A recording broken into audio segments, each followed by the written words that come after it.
Dr. Jose was of a temper well suited to the leadership positions he took on. He was always cordial, sometimes even unassuming, and his steady hand and natural level headedness guided the sometimes volatile department through some very crucial points in its history. On a more personal note, I'd like to share that although Dr. Jose was never my teacher, he had a pivotal impact on my own career. I still remember that afternoon in my final semester as an English major at the department when I was asked to appear at the office of the chair. It was a brief meeting at which Dr. Jose simply said to me, Judy, I don't know you too well, but your teachers speak very highly of you. Would you consider joining the department when you graduate? Please submit an application letter if you are interested. So I did. And so almost 37 years later, here I still am. Siya po ang may sala, if there's anyone to blame. This afternoon, we honor the memory of Dr. Jose and listen to former chairpersons of the DECL, Lily Rose Tope, Adel Lucero, Telma Arambulo, Butch Dalisay, Cora Villarreal, and Connie Alaras, along with a very special former housemate, Mr. Ruben Carranza, and members of his family, as we celebrate the memory of this beloved and quietly influential man. Thank you all for being here. Thank you so much, Dr. Ick, for opening our program for this afternoon. We will now move on to hear some words from the former chairs of the DECL, starting off with Dr. Lily Rose Tope. Good afternoon, everyone. Hello, Arwen. I can see you. Okay, unlike Judy, I first met Dr. Jose in a classroom. He was my teacher in CL50, which was a world literature course, and CL132, which is a course on the classical literature of Europe.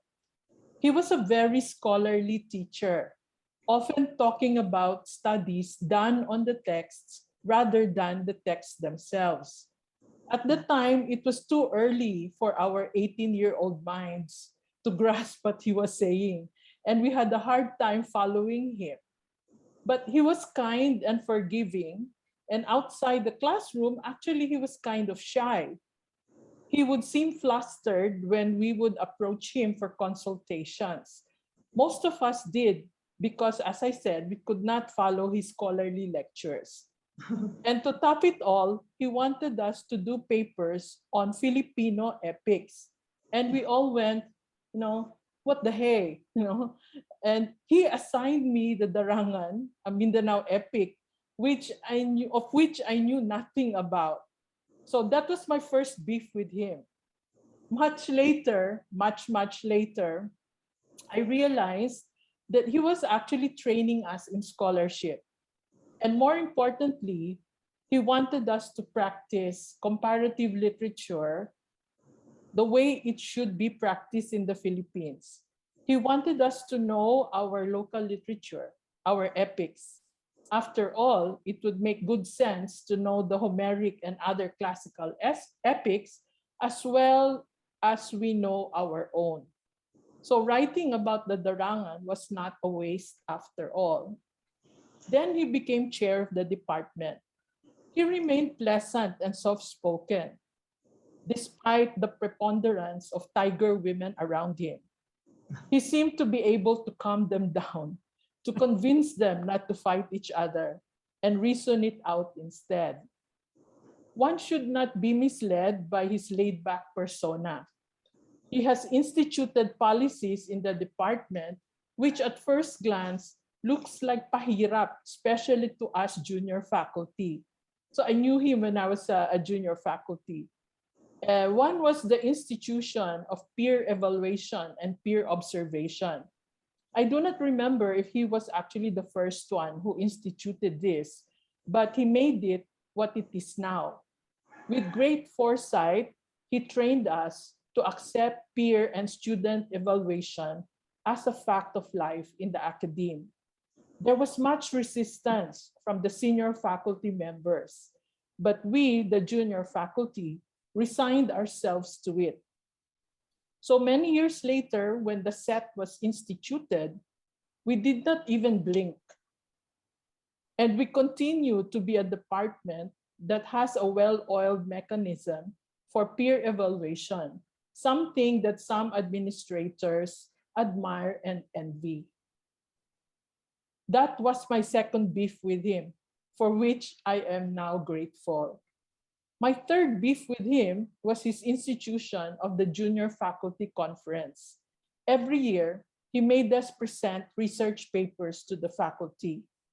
As a beginning researcher, we all quaked with fear, knowing our tiger seniors will be in the audience. We had it at the Arceliana Reading Room, but later, he moved it to the Faculty Center Conference Hall and opened it to the public. Lahat kami, OMG, di ba? Instructor 3 lang ako nun. Okay. I remember complaining to him why he's being cruel to us. And with a pleasant smile, he said, "This is good for you." Again, much later, we all became good presenters. And he prepared us for a time when we have to present in national and international conferences, something we could not attend yet during that time. When opportunities to read papers here and abroad came, we were ready. But I think everyone will agree that the toughest audience is still the department. One unforgettable instance was when his daughter, who grew up in the US, decided to spend some time with him. He enrolled her in my Intro to Literature class. I was just an instructor then, but I must have been doing something good. And he would ask me, "How is she doing? Did she raise her hand that day? Did she do well in the exams?" He was obviously a doting father. We bonded over his daughter and became good friends. His passion is history, especially Antonio Luna. He came to the department to tell us about the Movies Awards and how the movie was based on his book. He was very excited, and we were proud of him. Dr. Jose, sir, thank you for your contribution to the department. It is now what it is because of what you have introduced. You planted seeds that have now grown into tall, strong trees. Thank you for the quiet leadership that marked our lives as teachers and scholars. You have done well. Thank you.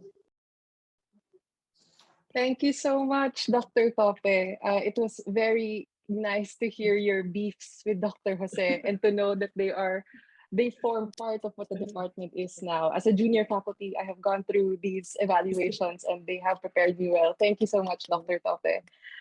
We will now be hearing from Dr. Adelaida Lucero. Yeah. Ma'am? Okay, I must apologize right at the start because I got this assignment just a few minutes ago. However, I would like to add to what Dr. Lily Rose has told us about what this, to me, comparatist, the epitome of the comparative literature scholar is. No? So, plus administrator. No? He was not just chair of the department, dean of the college, but also secretary of the university. So he was actually with us on those various levels. I would like to point out perhaps a very important contribution that many may not know about. As a junior faculty member, he had as a junior faculty member, I was made a member of what we call the Academic Services Committee, ASC, which was very different from the APC of the other departments. And we were doing evaluations, as Lily Rose has mentioned. We were actually tasked with a lot of screening, not only for incoming faculty, but also for promotion, no? Evaluation with regard to standing in the department and so on.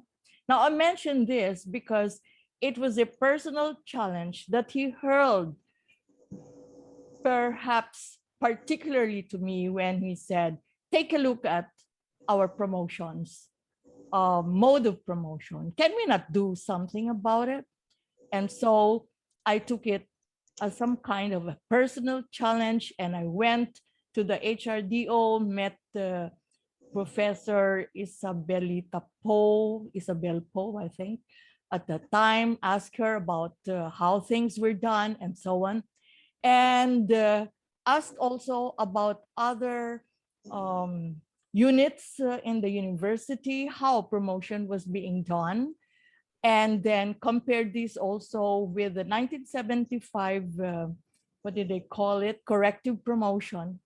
And what I did was actually to take down the qualifications of each member of the department. Can you imagine that? I didn't have a computer then, we didn't have computers then, and I was using my 5x7 card for each faculty member, which we rewrote later on so that nobody would have an inkling as to whose data we had.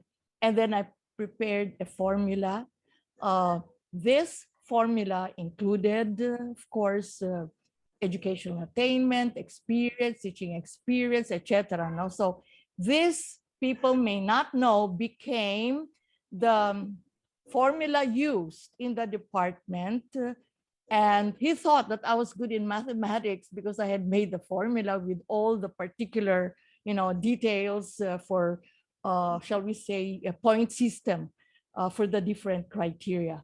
And he was very happy to note that this was fine-tuned later on and adopted by the college without their knowing that it actually came from that small committee called Academic Screening Committee. Dr. Ligasto and Naida were with us then in that committee. We were the three females and young ones. And then we had Dr. Rosal, Dr.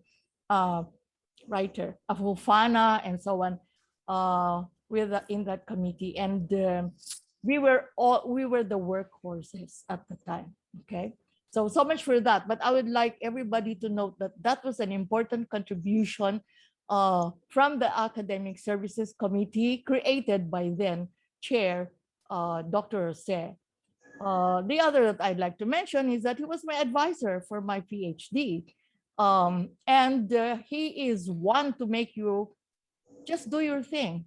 And then, so one day I said, kindly check, sir, if I am in the right direction. And he said, after reading what I had done, my draft, and he said, you're ready to defend your dissertation. Be ready by Friday. I said, sir, are you kidding? And they said, yes, what do you want? I have a lot of other novels to work on. You already have 9 novels. What else do you want? But I'm looking at third world novels. I'd like to have more. And he said, you'll never finish. Okay. So you defend this Friday, see to it that you have copies for the prospective members of your panel. So I had that early defense, and when I did well, of course, because it was my own work anyway, he commented, okay, so you got a distinction as a comment from everybody in the panel. So you graduate, you defended orally with distinction, he said. And if I had not forced you to finish, then you would never have had that distinction. Well, I'm not quite sure about that, but anyway, the point is he really makes you do your best, even if you are actually pressed for time.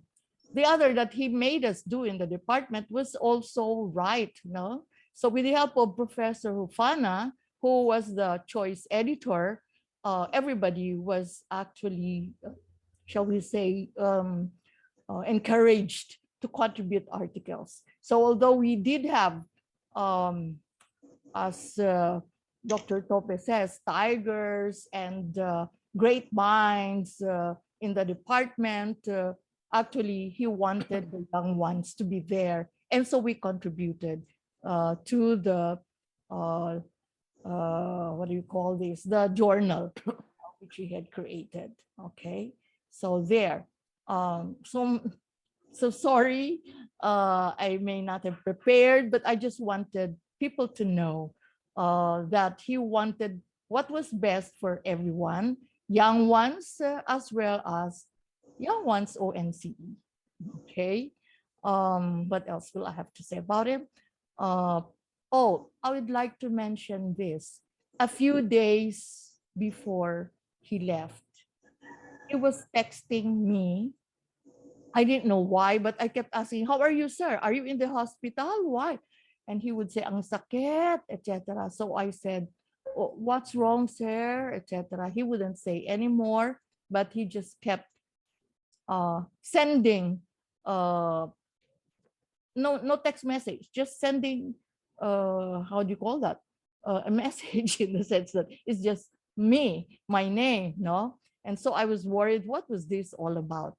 It was only much later that I was told that he was actually interested in having his works edited and published. So I think these are now with the dean, and I hope they will see print because he was somebody who really was interested in publications, especially for people in academia, including the very young ones like us at that time. Okay, thank you very much. Thank you so much, Dr. Lucero. It was so nice to hear how he pushed for the best for everyone, not only in the departmental level, but also for his advisees and the younger faculty. A practice that I think is still very much alive today. And also very great to hear that we may see more of his work on print in the future. So Yeah. thank you so much, Dr. Lucero, though it was quite sudden. Thank you so Thank much. you. Thank you. Okay. Thank you. So we will now be we will be showing you a video from Dr. Telma Arambolo. She sadly could not make it to us this afternoon. So we will begin the sharing of the video in a little bit. Good morning. This is Thelma Arambulo. First of all, I'd like to thank Judy Ick, the chairperson of the English department, and the department and the College of Arts and Letters for inviting me to join you in this tribute for Dr. Vivencio Jose. I will just talk a little bit about Ven and what he meant to me.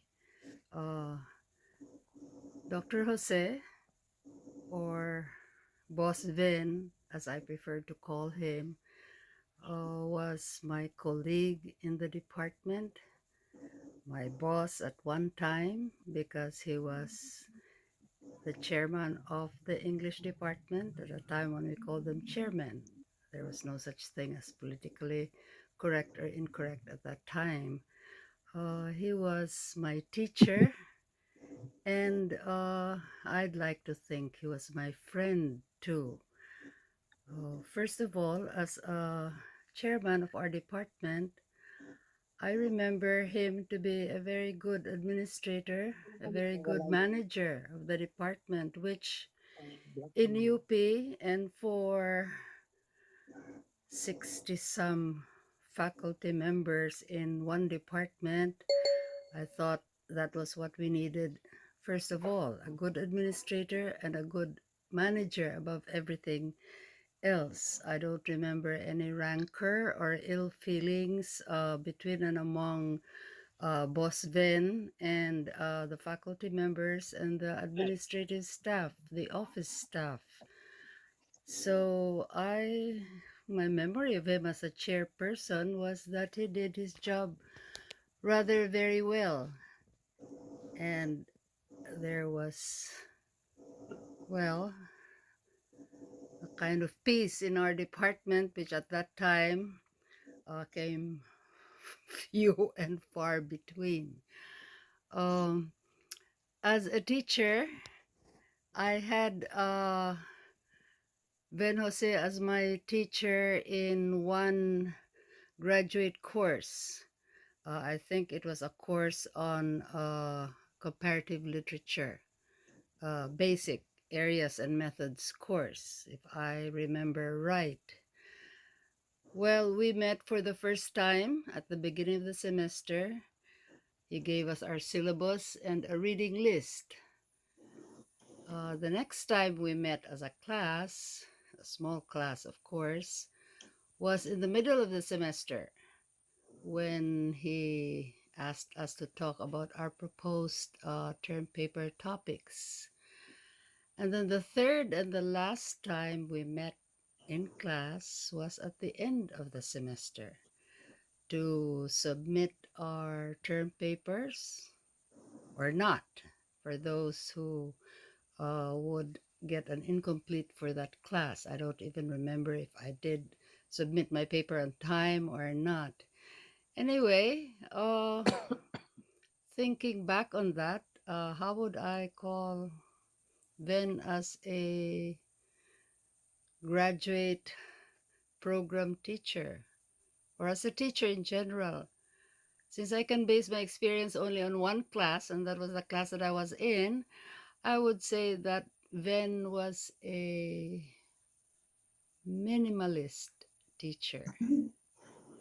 And I just thought to myself, well, that is probably what it would be like if I were enrolled in a research university doing a research PhD program, not meet with a teacher often, but just be guided by the teacher and go off and do research and writing on my own.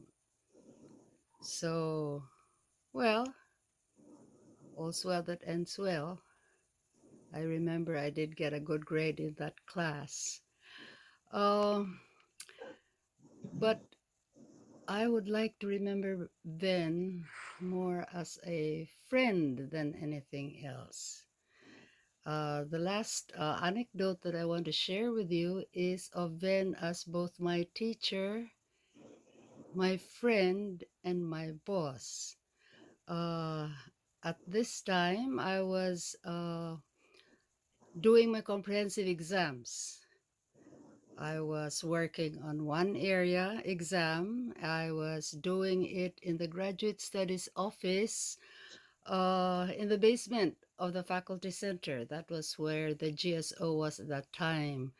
I was trying to work on the answers to that comprehensive exam on the computer. And that was a new thing for all of us at that time. The exam area that I was working on was Philippine literature, which was for me not my strongest suit because I have always been an Anglo-American lit person from my undergraduate days on to my graduate work in the United States and then on to more graduate work in UP. So, except for Philippine Lit in English, where I felt most confident, in fact, I had planned my dissertation to be on Cebuano literature in English. I felt rather insecure doing that comprehensive exam on Philippine literature. And at this time, I was trying to answer a question which I didn't completely understand. The question was for me to trace the history of the Rizalist tradition in Philippine literature. And I asked myself, what the heck is the Rizalist tradition in the first place? My examiner was Mario Rizal for that particular compre exam. And the question was befuddling me, and I was trying to work out an answer. I figured if I just keep on typing an answer, something on that computer, the question might get clearer to me, and maybe while I'm typing, I might get to some kind of an answer, or a bit of an answer anyway. So that was what I was doing. It was already past 12 o'clock noon. And all of a sudden, who comes into the graduate studies office but Boss Ben, Jose, and Mario Rosal, my examiner. And so they entered and said, "Oh, Thelma, what are you doing?" And then I said, "I'm doing my comprehensive exam right now. So please," I just said, "please." And then they said, come on, take a break. Come, we'll treat you to lunch." I said, "What? I'm in the middle of an exam and you're going to take me out of here and treat me to lunch? Is that allowed?" And then they just laughed and said, come on, come on. Of course, we allow it. So, in the middle of that tough question in that comprehensive exam, they took me and brought me to the canteen, which was also in the basement, remember, of the faculty center, and treated me to lunch. And I didn't say anything about the exam, although Mario Rosal was there. But it was Mario said, "Oh, what are you doing? What exam is that?" I said, "It's your compre exam on Philippine Lit." That was all I said. He laughed and then he said, "Oh, how is it?" I just said, "Okay, I guess." So that was it. I didn't want to talk about it. I didn't want to ask him about it. I didn't want to say anything because I knew that would have been against some rule or the other. In fact, I thought I was already violating a rule, because I was stepping out of that office while taking my exam. But I figured, okay, so if I broke a rule, I just point to these two guys here and say it's their fault. They said they would allow me. Anyway, after all said and done, after lunch, they brought me back to the office. I continued with my exam. And later on, I figured, oh my God, what happened there? I said, how did I do in that exam? I probably messed up the whole Risalis tradition, whatever that was. But then, again, all's well that ends well. Because the following morning, rather early, Mario Rizal called me over the phone and said, "Oh, I finished grading your exam." I said, "Oh, okay, don't tell me. Don't tell me. Just tell me, please, that I passed that exam, that I didn't fail that exam." I said, "Oh, you did very well, very well." I said, "Yes." I was just too confused to say anything else. And then I just said, "Okay, let's talk about it. You tell me all about it and how I did and where I did well and not so well later on." So I will never forget that, because Boss Vin at that time was both my chairperson, my teacher, and my friend. So Boss Ven, Dr. Jose, well, here we are paying tribute to you, as well we should. And I'm so happy I'm able to, with the rest of us, my colleagues, my friends in the department and in UP, I'm so happy that I'm able to send you off too and to bid you goodbye. And as I did when I heard the news for the first time from Wendell that you had left us, I prayed for you and I wished you safe and peaceful passage to the other side. Thank you and good morning. Bye. That has been Dr. Telma Arambulo. And it was very nice and heartwarming to hear all of the ways that he has pushed people in his life and the community to be better. So we will now be moving on to Dr. Jose Dalisay Jr. To say a few words. Thank you very much. Magandang hapon sa inyong lahat. Um, unlike most of my other fellow teachers and chairpersons here, my my knowledge of Venose went much goes back to a time much earlier than when I met him in the Department of English as an academic. Few of us remember this, but Ven Jose, as unlikely as it may seem, given his soft-spoken ways, was also a firebrand in his time, an activist, and one of the founding members in 1968 of the Samahang Demokratiko ng Kabataan, which I would join as soon as I entered UP in 1970 as a freshman. So that's how I heard about Venose, first of all. He was one of our organization's founders.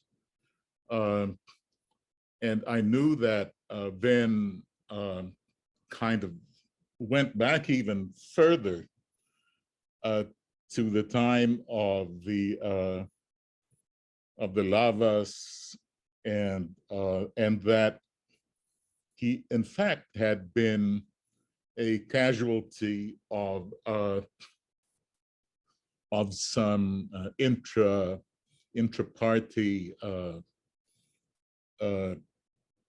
arguments, shall we say. One of those episodes, if I remember right, resulted actually in Venose's being stabbed. And the family can correct me there if I'm wrong, but those were the times in the late 60s and early 70s. A few will remember this, but Venose was on the faculty of the English department in 1969 when he was refused tenure by the chair of the department then, who was Dr. Damiana Eugenio. And Dr. Eugenio's reason for denying him tenure was that, from her point of view, his politics had gotten in the way of his scholarship. And of course, this was met with widespread protest. In fact, it became one of the causes for a student strike that hit UP sometime in January 1969. I was still in high school then, but I would learn about this later. The move was to grant tenure to Ven Jose and also to admit many other activists into the English department then. And these included people like Mila Aguilar and Hilacio Guillermo, among other prominent names. But Ven was right there on top of them. I think because he was senior to all of these other people even then. Of course, I met Ven again when I returned to UP, and then he became I don't recall it, he became my professor, but of course he became my boss. And I remember Ven's helpfulness very well, because he became chair at the time when EDSA had just happened, and I left for the US followed shortly by Judy and I suppose others, to do my graduate studies. And I was abroad when then interceded on my behalf, I think, to grant me tenure, even if I was still out there. I think sometime in 1990, I was finishing my PhD, and well, times are different then, and I suppose that it was also Vince's way of making sure that I would return to UP, although he needn't have worried about that, because that's, of course, what I and Judy did. And then was, as others have recalled, then was a very pleasant and rather quiet person. He got the job done without too much theatrics, which were the trademark of the department then. And I looked at that kind of leadership. I wanted to have that kind of coolness when I became chair myself shortly afterwards, after I returned. So Ven was like the perfect UP person, activist, teacher, scholar, a writer, and mentor to generations of students after him. And for that, he will be well remembered. Maraming salamat. Thank you so much, Dr. Dalisay.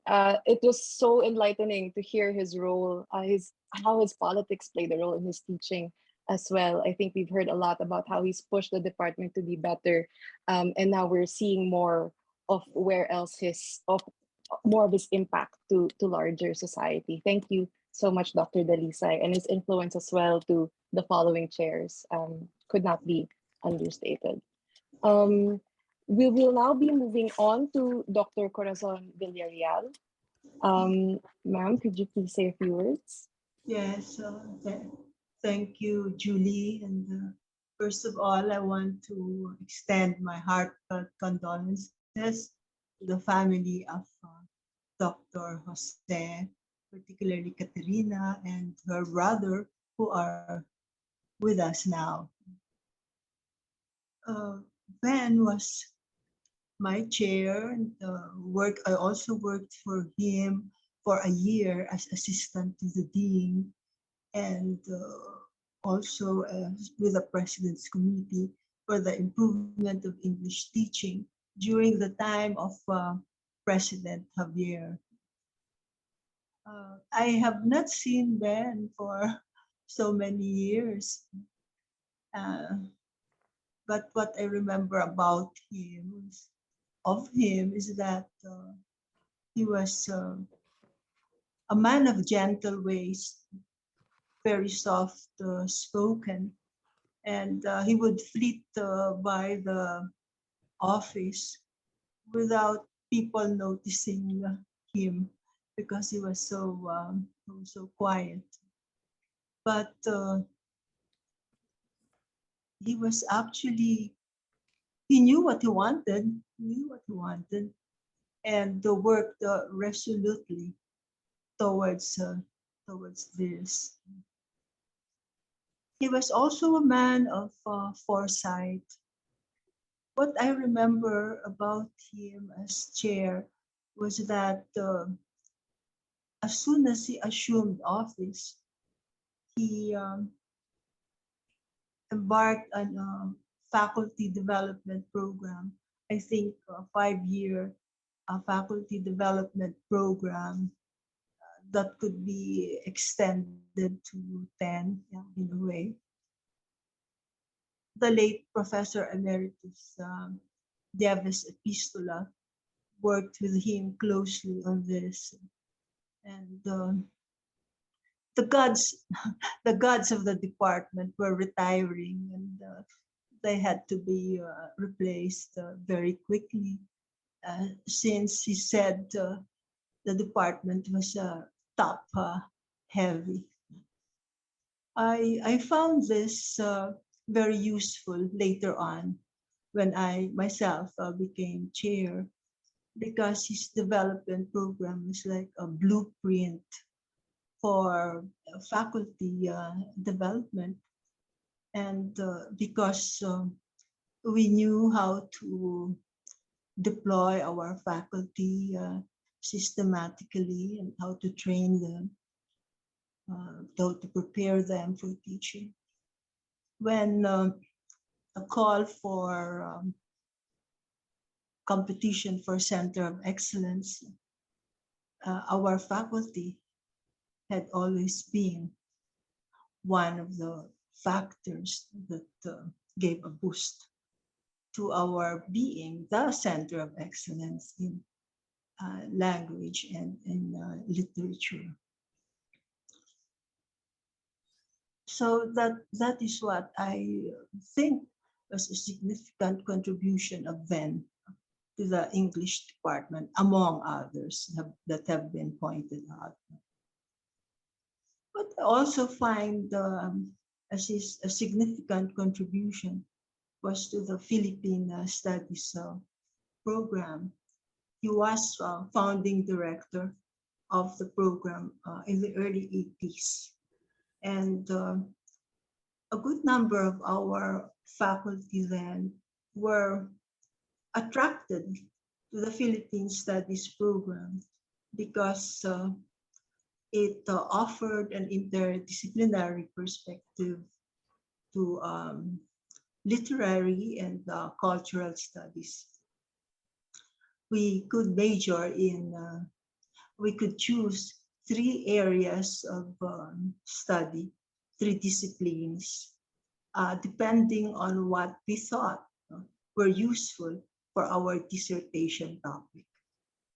And so we had Dr. Lopez, Dr. Legasto, Dr. Laras, Dr. Figueras later taking this up, and Dr. Sikat, and I myself also went into Philippine studies. But other than this interdisciplinary perspective, it emphasized the Filipino angle to our studies. So we were in CL, and we were interested in various literary cultures. But always we had in mind our Philippine roots. That is what the Philippine Studies program gave us, and certainly Van was very instrumental in this our interest in the program. Aside, of course, from these curricular matters, he himself was a scholar in Philippine studies. So, in a way, well, Ben was larger than the English department because of his scholarship on Philippine studies. And, well, I think Butch had pointed out the book, was it Butch who mentioned the rise and fall of Antonio Luna. But this has been hailed by a Jesuit historian, Father John Schumacher, as a very significant biography of Antonio Luna, because it was not just a biography, but put Antonio Luna's life within the wider context of the revolutionary movement. Apart from this the substance of the work. Ben was also commended for what Father Schumacher uh, termed as an impressive use of sources and bibliography on the topic. Although Ben was a literature uh, teacher and scholar, he was also an excellent historian. So on the Philippine Studies program, also he mentored a lot of our students who worked on Philippine literature, particularly on folk literature. Uh, the epic was, I think, almost his passion, and he encouraged students from the South, especially in the Visayas and Mindanao, to work on their own culture. And I think he succeeded here, and the tradition of Dr. Eugenio gave really encouragement and support for folk studies, where he was very much in demand as a resource person. So teacher, well, he was my teacher in just one course, I remember. Teacher, scholar, administrator, and author. He had a very significant legacy to our department and to the larger cultural world. And so we take our hats off for Ben and wish him the best in this other side of the world. Thank you. Thank you so much, Dr. Villarreal. And again, all of this just affirms how much he has contributed to the department, to the university community, and also in broader society, especially his interdisciplinary work for the Philippine Studies program.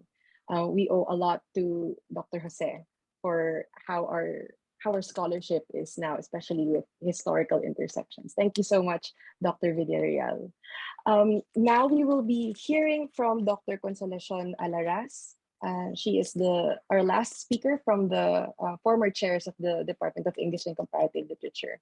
Dr. Alaraz, please. Okay, thank you very much. You know, I thank the organizers, our beloved Dean, Jimel Naval, and of course our Judy, no? I'm really very grateful, and my turn comes at towards the end in the order of arrival. You know, listening to each chairperson and how you made me go back down memory lane. I really cannot but thank the good Lord that I'm still given this time to be together with you, even though it's only virtual. Because indeed, before I leave this world, I will, I will tell the good Lord that please, we have a very good Department of English and Comparative Literature in the University of the Philippines system. Make it happen that the light, the power, all the talent, all the skills may really determine the direction of this nation for the world. Because indeed, my main advocacy to restore the central role of language, literature, and culture must be given a chance to define the national agenda, because indeed, until and when it happens, this is the call of our sacred ancestors. If we do not go back to it, we will forever be just imitating the other discourses abroad. And the Filipino golden Filipino civilization and vision by our beloved Dr. Rizal will never be realized. So, this morning, as early as I think still not 8 a.m., I contacted our dear Dean Jimuel Navarro. And I told him, Dean, the essence, I thought I will not begin my present, well, my sharing this way. I told him, you better brace yourself because this afternoon, I remember you've been telling me once I still cannot forget, we were in a birthday celebration here in the College of Arts and Letters, Bulwagan Rizal, and you were seated beside me and you were whispering to me, oh, sino po ba magmamana dyan sa pinag-aaralan mo, ma?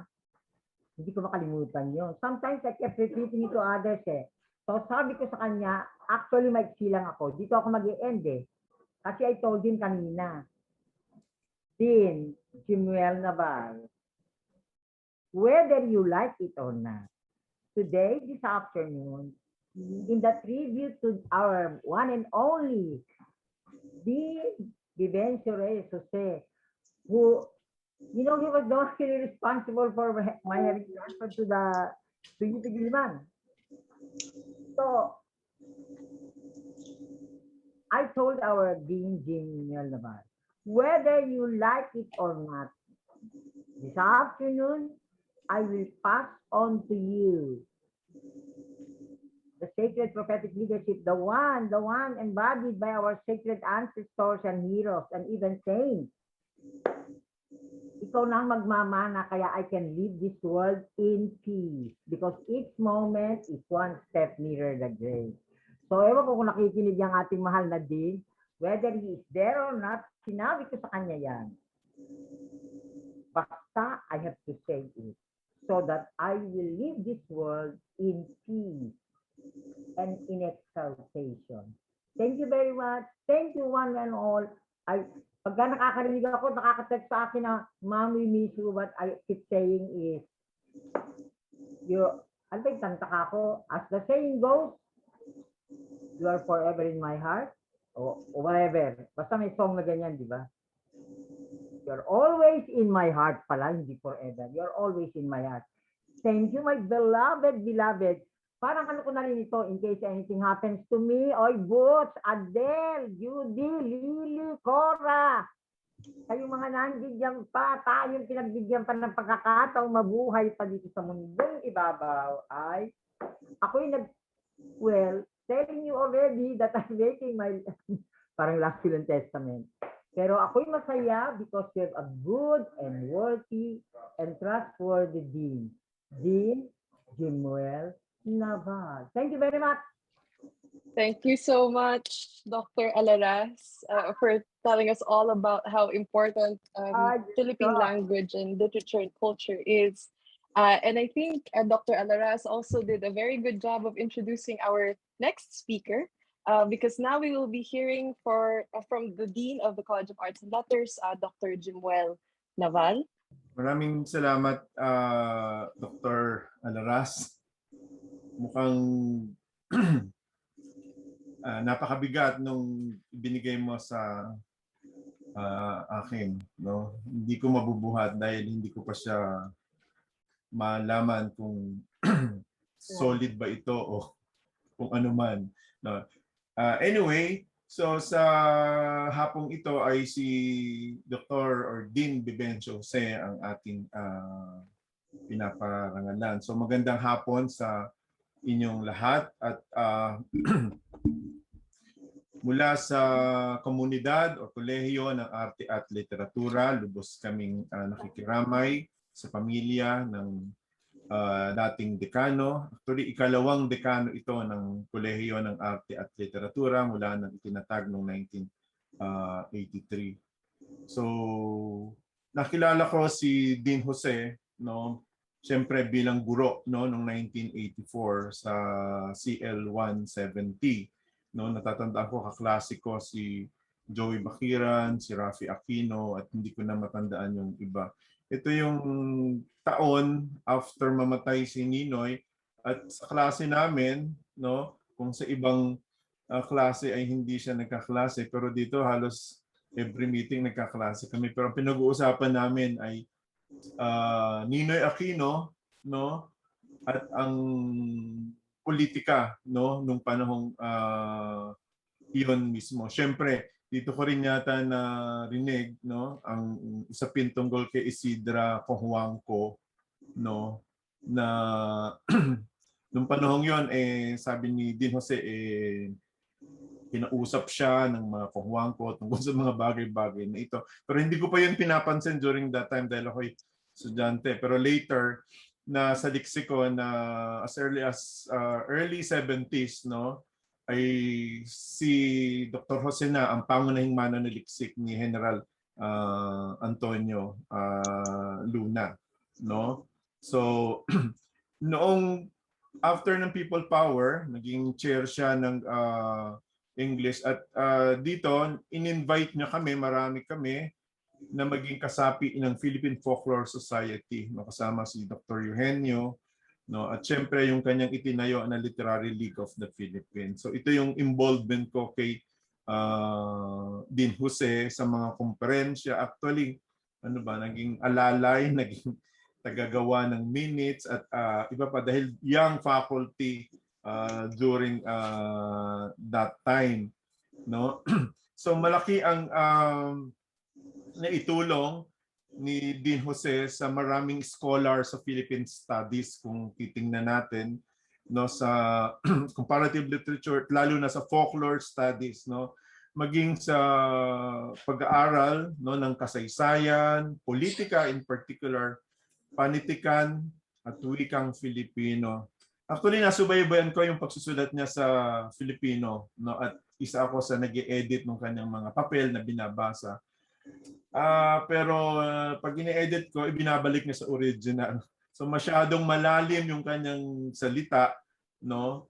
So mula kasi siya sa Nueva Ecija, sa Gapan, no. So sabi ko walang silbi yung aking pag-i-edit kasi ibinabalik niya naman lahat, no, ito, no. So kaya naman pala, no, itong Philippine Studies na itinayo niya noong early 70s, malayo na ang naabot nito sa kasalukuyan, no.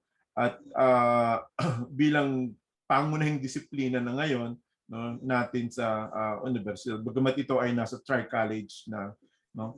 Noong namatay siya noong December 6, ako ay nabigla kasi nagkataon mga 500 meters lang ang distansya niya ng kinamatayan niyang lugar sa San Nicolas, Nueva Ecija. At kami, kasama yung aking asawa, si Jeanette, ay nasa Santo Niño. Yun ay boundary lang.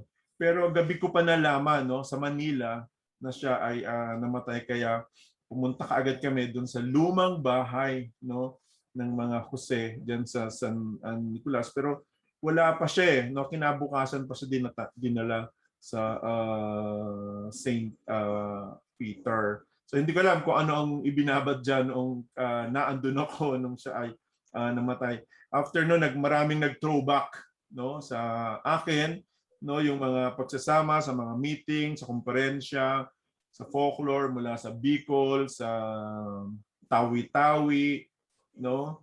At dahil naging malapit nga, naging kinuha ko siyang ninong sa kasal noong 1995, of course, kasama pa ang ibang mga guro. At yung isang masayang sama-sama na inimbitan niya ako ay sa retirement niya sa Nueva Ecija. Pero ito ay hindi na birthday niya 2005 ito sa San Nicolas, no, sa Gapan, Nueva Ecija. Marami siyang mga sinabi tungkol sa buhay-buhay at iba pa. Sinabi niya nga na pero kasing maraming mga heritage na bahay doon sa Nueva Ecija, at dito yung may pinakamatatandang kono, no. So yung giika ng palay at iba pa, no, mga lumang bahay na sulating ko raw, gawan ko raw ng papel, lalo na yung merong isang lumang banda rito, no, yung banda Sabat. Ang dami niyang sinabi na sulatin ko at gawan ko ng mga saliksik itong mga ito, no. So huli ko siyang nakita bago masunog ang FC, no. Hindi siya makalakad, magpapa-opera raw siya sa ingrown. No, laging ganoon, may mga maliliit na bagay, no? Nung isang beses naman hindi siya rin makalakad dahil meron siyang gout at meron siyang uric acid. So pero marami pa siyang, yun yung kasagsagan ng kasikatan ng pelikulang Antonio Luna nung panahong yon, no? Kasi yun din yung nasunog, no, yung FC, no. Pero yun yung physical na pagkikita, pero may mga text pa rin siya later hanggang 2019, no. So at syempre yung pagtulong niya sa kolehiyo mula nung naging dekano siya hanggang mga last 5 years, lagi siyang nagdo-donate, no, sa mga manggagawa o sa kawani, no, ng kolehiyo, lalo na pag Pasko, no. So nagbibigay siya, siguro mga 20 years ang laging nagbibigay at malaking amount yung ibinibigay niya para sa mga manggagawa ng kolehiyo. Marahil doon sa bagay na yun, ang laki-laki ng itulong ni Decano Vivencio Jose. So maraming mga naiambag siya sa akademya, lalo na sa pagpapahalaga sa mga kaisipan ng mga bayani na pinaniniwalaan niyang magsasalba sa bayan patungo sa isang maringal na bukas. At ang lahat na ito ay nasusulat tulad ng binanggit ni Sir Butch Dalisay. No, sa akin, si Decano Vivencio Jose ay isang tahimik na revolusyonaryo ng kanyang panahon at dapat siyang alalahanin sa ganong yugto ng kanyang panunungkulan bilang lingkod bayan. So paalam Ninong Ben, Sir Ben, at padayon po at mabuhay kayo. So magandang hapon po sa inyong lahat. Maraming salamat po, Dr. Naval, and we will keep those words to heart. Thank you so much for sharing us the work that you've shared with Dr. Jose and how he has helped all the communities in the college from the time that he was dean all the way to the present. Thank you so much, Dr. Naval. We have a special guest that's also joined us this afternoon, and we will be hearing from Mr. Ruben Carranza, former PCGG chair. Sir, could you please give us a few words? Salamat. And well, just to correct a slight correction, I was a commissioner in the PCGG, but I did work with the chairperson at that time, my teacher at the College of Law. Well, before that, Heidi Yorak. I'm glad that I'm able to speak here. I actually invited myself to this tribute. And I'm so grateful that you are allowing me to speak.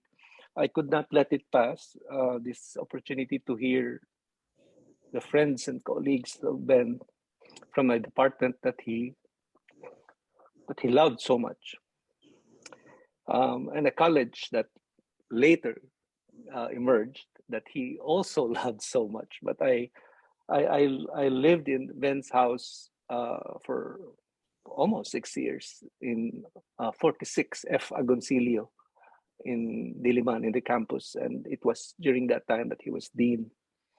And it's so good to hear and see some of the faces here that I have not heard or seen in years. Some of them I saw regularly when I was living in that house. Some of them I heard about when I was living in that house. Mario Rosal, Connie, of course. Connie was a frequent visitor, and I would hear Connie's voice from outside coming in, and so I would have to go inside my room and read my law books because I was still a law student at that time. And I'm glad that his children are also here. The last time I saw them, they were not yet teenagers. They were young kids running around the house, and I had not seen them again until today.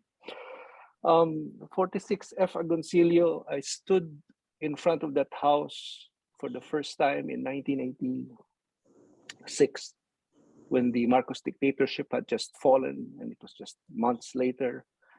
And I had just decided I would go to law school. I had deferred for a year to fight the dictatorship, basically.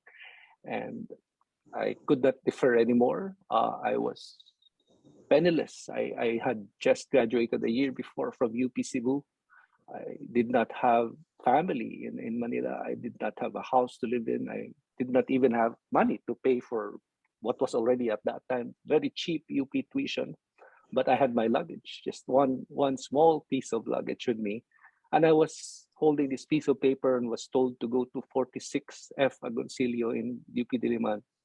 So I took the jeepney. I got off near the chapel. I walked. It was such a, the house was falling apart from the outside. Vivencio's car was outside. It was the silver Corolla, if I'm not misremembering. But the house, as I would learn in the 5 years that I lived there, had been liberated from the inside by Vivencio. And it was a wonderful house. It had a library. Many of the books were books of E. Arsenio Manuel, the famous anthropologist. But many of the other books were books that Ben had collected over the years.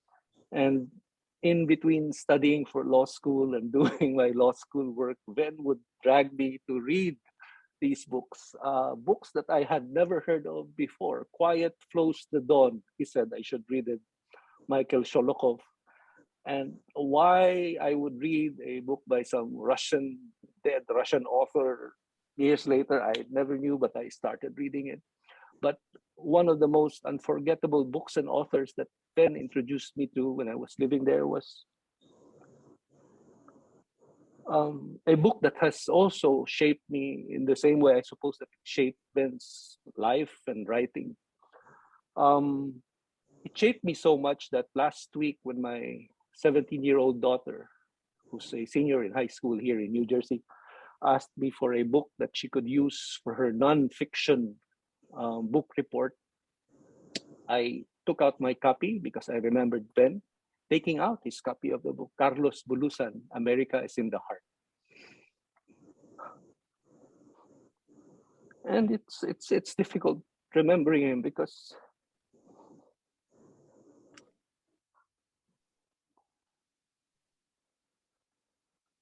when I was a law student, I became collegian editor, and he was very proud of that, and he probably was prouder of that than I was, because it is difficult to be a collegian editor when you're a law student in the middle of everything that's taking place in UP Diliman. But he was so proud of that, he would tell everyone who came to the house that, you know, the collegiate editor lives here. Showed them my room where I was. It was I was proud of the way he was proud of me. But that wasn't the only source of pride that Ben had. Of course, he was proud of his writing, of his work. And while his Rise and Fall of Antonio Luna is one of the most important and famous works he's known for, I first actually read Vivencio Jose before I even met him, because he edited this book called Mortgaging the Future, the World Bank and the IMF in the Philippines. I was given a copy. I was still a student in UP Cebu, and a year later, he went to Cebu. That was where we met for the first time. That was where I was handed a copy of that address, F. Agoncillo, 46 F. Agoncillo, and he told me, just show up, and you can live in this house. And it was one of the most formative years of my life, living in that house. And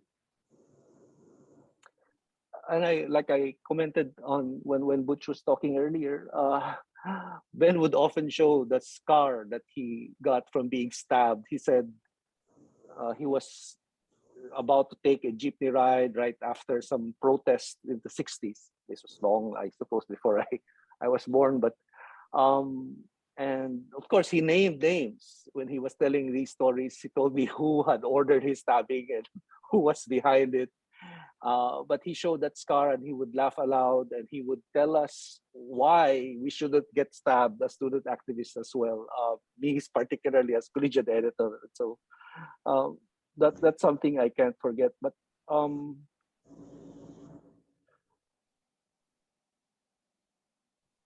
when I took the bar, I was reviewing in Ben's house. I did not have enough money to actually enroll in a bar review course anywhere else. But the College of Law gave it to me for free. And of course, I could not have enrolled and passed the bar. And I seldom mention this because there's really no point mentioning it anywhere else. But I was in the top 10 of the bar exam the year I took it. I was number 8. And I mention this now because I grew up with a single mother. And so there was no father to come around and congratulate me. It was Ven who was that father. And I can't forget Wendell's words when he told me that Ben had passed. He said, Wendell, I am quoting what he wrote to me in his message to me. Wendell said that he spoke to Ben weeks before he passed on. He requested that when he dies, that I should tell you that he is very proud of you. He says you're a good son and that in another lifetime, he would have been your father. It doesn't have to be another lifetime. In this lifetime, we seldom find people who take us in. Some of you had him as your mentor, and Ben was a mentor and a father and a friend, most of all. My regret is that I have not seen him again since I moved to the United States just after I left the PCGG in 2004. But before I left the PCGG in 2004, and when I still had only one child, I did bring my wife, Pam, and my oldest kid now, who's now in college, to Ven to see Ven, and he was so happy to see us in his campus house. And so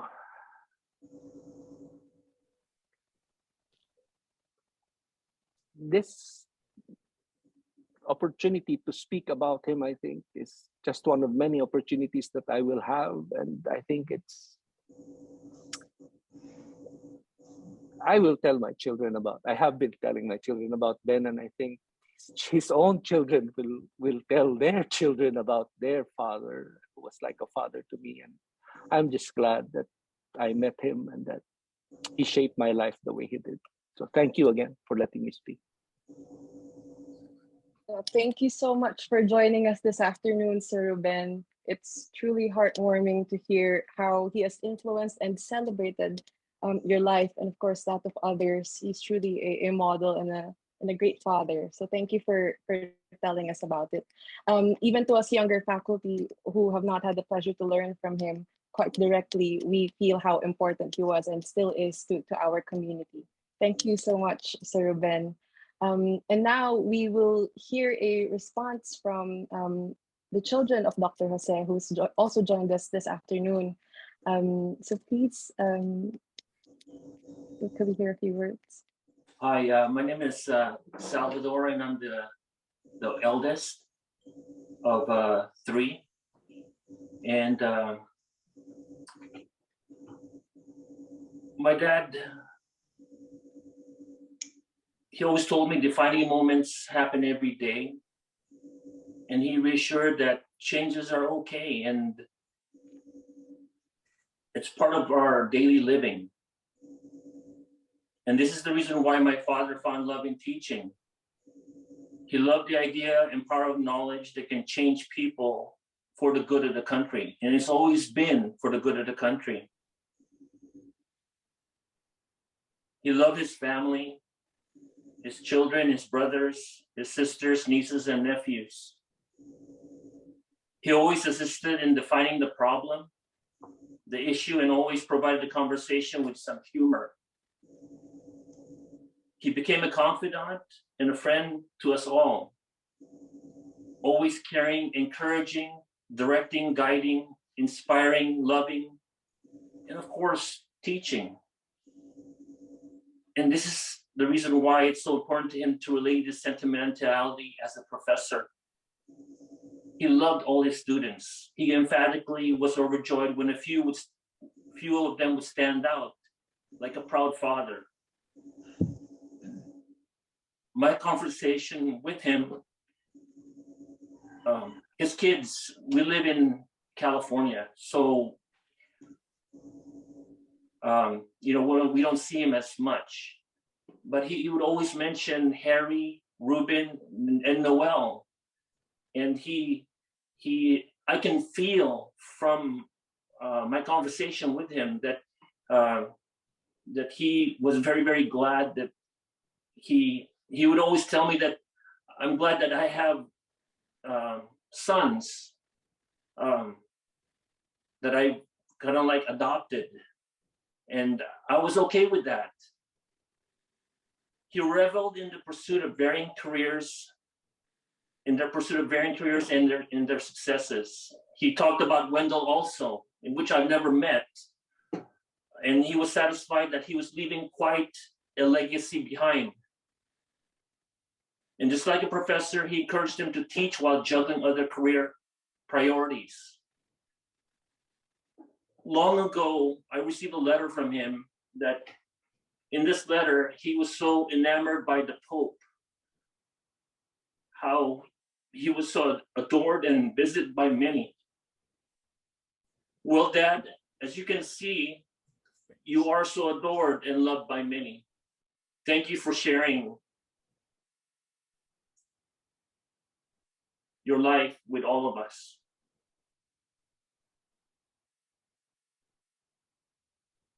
Thank you.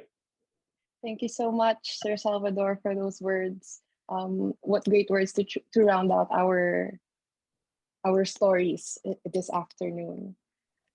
So we would like to thank everyone who was able to join us this afternoon, for sharing all of your stories, for giving us a great picture, though words might not ever be able to grasp how important Dr. Jose has been to our community. Thank you so much to everyone who's been here today. This has been truly a beautiful and heartwarming gathering for all of us. We hope that you all stay safe. This is the end of our program this afternoon.